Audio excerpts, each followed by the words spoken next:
प्रेक्षकांनो नमस्कार. सिटी न्यूजमध्ये आपलं स्वागत आहे. आज सुप्रीम कोर्टाचा आदेश आला आहे. येत्या 4 महिन्यांमध्ये स्वराज्य संस्थांच्या आपल्याला स्थानिक स्वराज्य संस्थांच्या निवडणुका घ्यायच्या आहेत. या संदर्भात आपण अमरावतीचे विधानसभा परिषदेचे आपले आमदार संजयजी खोडके आपल्यासोबत आहेत. त्यांच्याकडे प्रतिक्रिया जाणून घेऊया. सर, काय सांगाल या निर्णयाबद्दल? आज सुप्रीम कोर्टामध्ये आपल्या महाराष्ट्राच्या स्थानिक स्वराज्य संस्थेच्या संदर्भात 2 विषय आपले सुप्रीम कोर्टात पेंडिंग होते. एक ओबीसीच्या संदर्भात होता आणि एक प्रभाग रचनेच्या संदर्भात.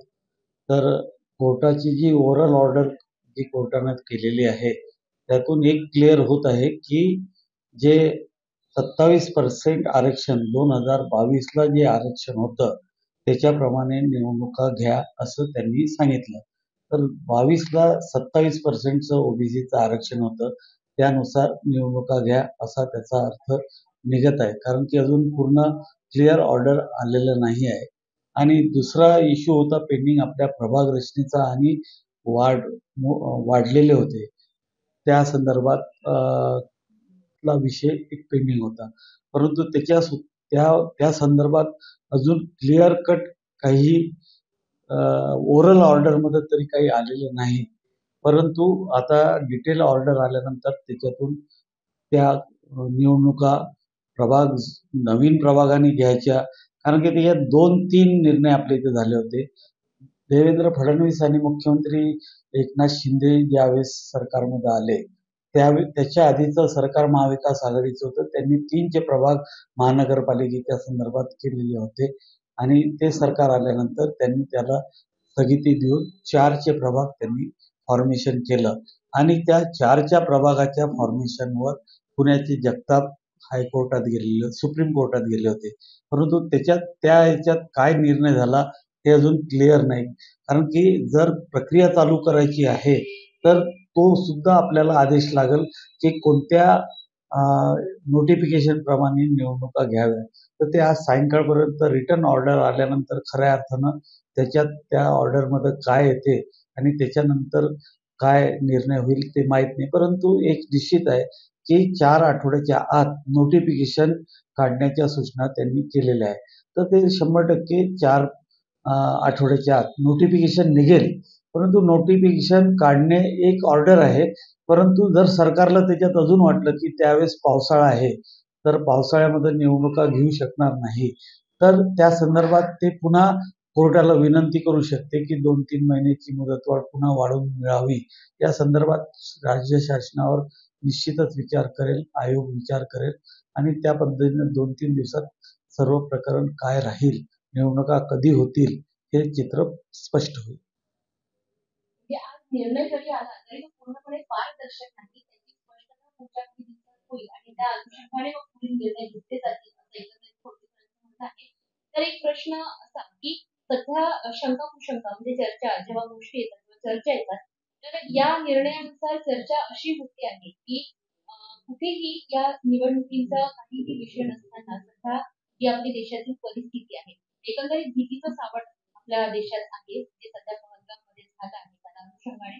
अशा स्थितीमध्ये हा निर्णय येणे मग याच्या मागे काही हेतू आहे का की कुठल्या उद्देशाने हा निर्णय आता देण्यात आला अशा या परिस्थितीमध्ये असं म्हणणं यावर तुमचं काय? नाही, बाकीची परिस्थिती आणि कोर्टासमोर जो विषय आहे त्याचा याच्याशी काही संबंध नाही. आणि जर राज्यात देशामध्ये जर तशी परिस्थिती निर्माण असली तर ती सर्वांनाच लागू होणार आहे. जे कोणतेही कोर्टाचे निर्णय असले तरी केंद्र शासन अशी अपवादात्मक परिस्थितीमध्ये त्या संदर्भातलं नोटिफिकेशन काढू शकते आणि सर्वच पुढे ढकलू शकते. असं काही त्याला बंधन नाही आहे. परंतु आज पुढं काय होईल हे अझम्पशन पकडून आज कोर्टाचा निर्णय बदल होऊ शकत नाही. कोर्टाला आजची जी स्थिती आहे त्या कोर्टाच्या आजच्या स्थितीवर कोर्टानं तो निर्णय घेतलेला आहे. तर आता निर्णय येईल पुढच्या काही दिवसात स्पष्ट येईल म्हणजे पूर्णपणे संदर्भ स्थगित येईल. तर या निवडणुकांना घेऊन राष्ट्रवादी काँग्रेस पक्षाची काय? राष्ट्रवादी काँग्रेस पक्षाची स्पेसिफिक जर महानगरपालिकेच्या संदर्भात आम्ही बोललो तर आमची तयारी आहेच आणि जवळपास आता वर्ष 1.5 वर्ष झालं तयारी चालूच आहे. कारण की निवडणुका येणार हे चालू असल्यामुळं जवळपास सर्व प्रभागामध्ये उमेदवाराची तपासणीची एक प्रक्रिया आमची पहिलेच पूर्ण झालेली आहे. पूर्ण जेवढे प्रभाग पडतील, कारण की त्या प्रभागाचा प्रश्न आता पुन्हा तोच आहे की 3चे प्रभाग राहतील की 4चे राहतील, सदस्य संख्या जी वाढलेली आहे ती राहील की कमी होईल. हा जरी प्रश्न असला तरी जी सध्याची परिस्थिती आहे त्या परिस्थितीनुसार जेवढे वार्ड आहे किंवा जे प्रभाग आहे त्या प्रभागा संदर्भात चर्चेची आमची, म्हणजे आम्ही जे काही आमचे सर्व सहकारी आहे त्यांची आमची एक प्रक्रिया पूर्ण झालेली आहे आणि निवडणुका ह्या काही लगेच लागल्या, अनपेक्षित लागल्या असं आहे नाही. जवळपास 1.5-2 वर्ष झाले निवडणुका. आपल्याला माहित आहे की जवळपास 1-1.5 वर्ष आधी नोटिफिकेशन निघालं. निवडणुकाच्या तारखा जवळपास निश्चित झाल्या होत्या, परंतु नंतर हायकोर्टात, सुप्रीम कोर्टात प्रकरण गेलं, त्यामुळं थांबलेलं आहे. त्याच्यामुळं ही तयारी जी आहे ती वर्ष, 1.5 वर्ष, 2 वर्षापासूनच चालू आहे. फक्त आता त्याला मूर्त स्वरूप देणेच बाकी आहे.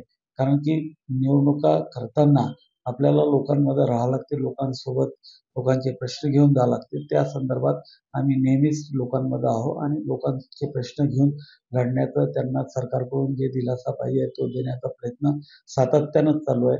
फक्त निवडणुकीची प्रक्रिया जी आहे ती निवडणुकीची प्रक्रिया एकदा सुरू झाली की नंतर उमेदवाराच्या संदर्भात चाचपणी होईल. परंतु एक निश्चित की पूर्ण प्रभागामध्ये आपला उमेदवार कोण राहील, विरोधाचा उमेदवार तिथं कोण असेल, त्या उमेदवाराला काय आपल्याला काउंटर करता येईल, ही सर्व प्रक्रिया जवळपास सगळ्या प्रभागाच्या संदर्भात आमची झालेली आहे. महत्वाचा प्रश्न आता ही निवडणूक जी होणार आहे ही निवडणूक राष्ट्रवादी काँग्रेस पक्ष स्वबळावर लढेल की महायुतीचे? नाही, या संदर्भातला निर्णय वरिष्ठ स्तरावर होईल की महायुतीमध्ये निवडणुका लढायच्या आहे किंवा स्वतंत्र लढायचं आहे. आणि त्यांनी जर सांगितलं की बा एकंदरीत की तुम्ही लोकल लेवलवर प्रयत्न करा, लोकल लेवलवर तुमचं जे काही असेल त्या पद्धतीनं करा, त्यावेळेस कुठं आमचा प्रश्न येणार आहे. आज तरी महायुतीच्या संदर्भात वरिष्ठ नेते जे निर्णय घेतील त्याप्रमाणे आम्हाला काम करावं लागणार आहे.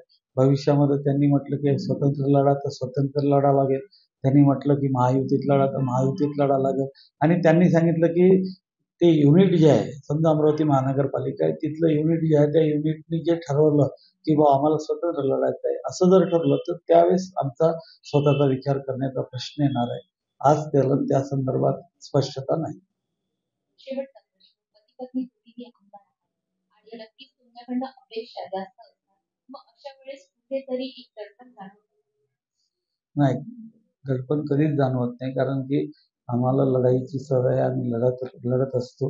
निवडणुका हा एक त्यातला पर्याय आहे. निवडणुकीसाठी नेहमीच तयार असतो.